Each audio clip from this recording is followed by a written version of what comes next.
Well, welcome back. The current bull market in stocks is the longest period of uninterrupted gains in American history.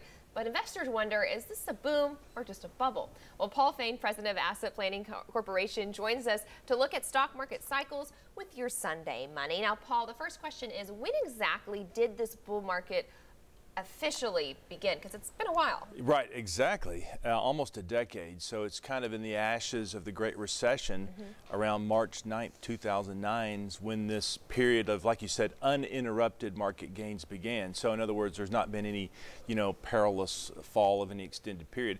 The previous bull run was in the 1990s during the technology boom.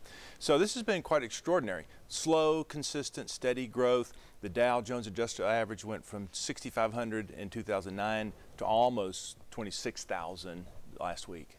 But this hasn't been perfect. There have been some scares along the way. There has been. Yeah, a lot of panics. So Treasury bonds were downgraded in their credit rating in 2011.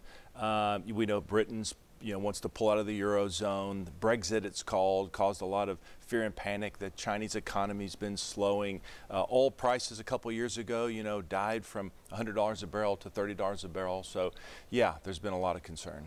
Now, I like this. One analyst actually called this the most hated bull market ever. What was he talking about? If we're making money, why is everybody so upset? Well, it's this pessimism that the other shoe's about to drop, even 10 years later, that kind of keeps the bubble from getting too inflated and bursting. So there's just always this fear that something's going to happen. Trade wars, inflation.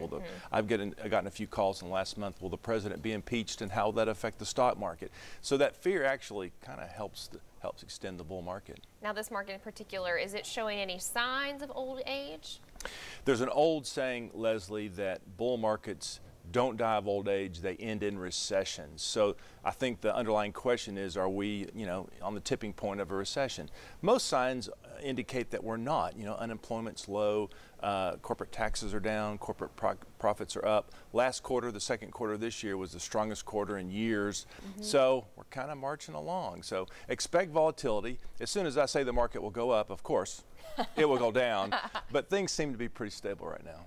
People feel pretty good. Yeah. Anything else we should know to be prepared? Well, I like the slow and steady path anyway. So, there's always going to be something going on. There's always going to be something negative going on. So stick to your guns. That sounds like good advice. We'll Hope send so. things outside to the weather porch where Rebecca